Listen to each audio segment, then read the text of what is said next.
राष्ट्र सर्वप्रथम राष्ट्र सर्वप्रथम राष्ट्र सर्वप्रथम राष्ट्र सर्वप्रथम। गुमला की वीरभूमि झारखंड में आपकी योजना आपकी सरकार आपके द्वार कार्यक्रम का आयोजन किया गया। इस अवसर पर सीएम हेमंत सोरेन ने कार्यक्रम में प्रतिभाग किया। सीएम सोरेन ने कहा कि अपने क्षेत्र में शिविर के जरिए लोग योजनाओं का लाभ ले रहे हैं। इसके साथ ही उन्होंने जनता से अपील की कि अपने गांव, पंचायत, वार्ड में लगने वाले शिविरों के जरिए राज्य सरकार की लोक कल्याणकारी योजनाओं का लाभ अवश्य लें। आपकी योजना आपकी सरकार आपके द्वार कार्यक्रम के तीसरे चरण के इस पड़ाव में हम लोग आज गुमला जिला आए हैं और कसीरा पंचायत में है। ये शिविर सिर्फ यही नहीं बल्कि पूरे झारखंड राज्य में लगा हुआ है और विगत 23 नवंबर से हमने इसका शुभारंभ किया और ये शिविर के माध्यम से आप लोगों के कुछ समस्याओं का समाधान भी किया जा रहा है और कई समस्याओं के आवेदन भी लिए जा रहे हैं। योजनाओं से भी आपको लाभान्वित किया जा रहा है और कई योजनाओं के आवेदन भी लिए जा रहे हैं। ये शिविर तीसरी बार पूरे राज्य में लगभग 1 महीने भर के लिए अलग अलग पंचायतों में अलग अलग गांव में हर दिन लग रहा है। इससे पहले 2021 में हम लोगों ने ये शिविर लगाया था, फिर 2022 में भी शिविर लगाया और अब ये 2023 में ये तीसरा शिविर हम लोगों ने लगाया। और ये शिविर लगाने के पीछे का जो उद्देश्य है, ये उद्देश्य मात्र ये है कि जैसे कि हमने सरकार बनने से पहले कहा था कि जब हमारी सरकार बनेगी तो हमारी सरकार रांची के हेडक्वार्टर से नहीं चलेगा बल्कि हमारी सरकार गांव-गांव, पंचायत-पंचायत से चलेगा। इसीलिए हम लोगों ने ये कार्यक्रम विगत 2021 से प्रारंभ किया। हमारा झारखंड प्रदेश देश का सबसे पिछड़ा राज्य है। यहाँ गरीब गुरुआ लोगों की सबसे अधिक संख्या है।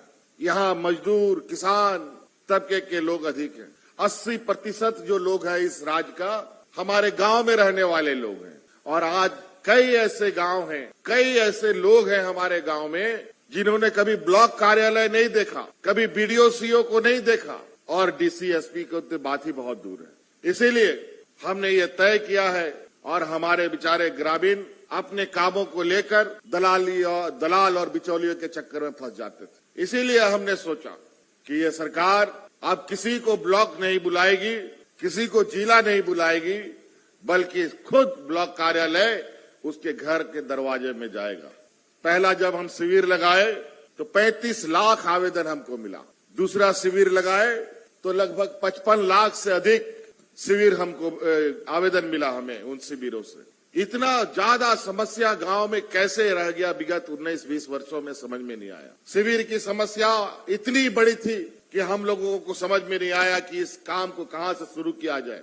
तो हम लोगों ने सिलसिलेवार सबको बनाया कि कौन सा काम पहले करना चाहिए, कौन सा काम बाद में। 1, 2, 3, 4, 5 करके लंबा फहरिस्त बना हुआ है। अभी भी एक एक करके हम लोग समस्या को समाधान कर रहे हैं। और पहला शिविर का परिणाम ये हुआ जहां हमारे बूढ़े बुजुर्ग लोग अपना 2 वक्त के अनाज के लिए इधर उधर, कोई राशन कार्ड बनाने के लिए भटक रहा है, कोई पेंशन के लिए भटक रहा है। 80-90 साल हुआ, ना राशन मिला ना पेंशन मिला। हमने नियम बना दिया कि अब इस राज्य का जितना भी 60 साल का बुजुर्ग है सभी बुजुर्गों को हम पेंशन देंगे। उसके लिए कोई आधार कार्ड का जरूरत नहीं। तो कई सारी चीजें हैं। अभी विशेषकर यहाँ पर हमारे हाथ में 3-4 किताबें हैं, छोटा छोटा।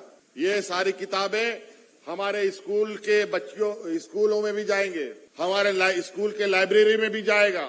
और हम आप सभी छात्र छात्राओं से कहना चाहेंगे, बेटा हम लोग के माँ बाप लोग, कई माँ बाप ऐसे हैं जो पढ़े लिखे नहीं है, उसको पता ही नहीं है बेचारा क्या सरकार करती है। तो हमने इन किताबों में वो सारी योजनाएं बनाई हैं जो आप लोगों के लिए है और योजना का लाभ कैसे लेना है, कहां से लेना है, वो सारा इस किताब में है। आप अपना कक्षा का किताब तो पढ़िएगा, अपनी क्लास की किताबें तो पढ़ेंगे ही, लेकिन माँ बाप को सहायता करने के लिए, जो पढ़े लिखे नहीं हैं, उनको सहायता करने के लिए इन किताबों को भी देखिएगा, पढ़िएगा, ताकि आप घर में बता सकें कि पिताजी आपके लिए भी सरकार ने ये योजना बनाया है, इसका भी आप लाभ लीजिए।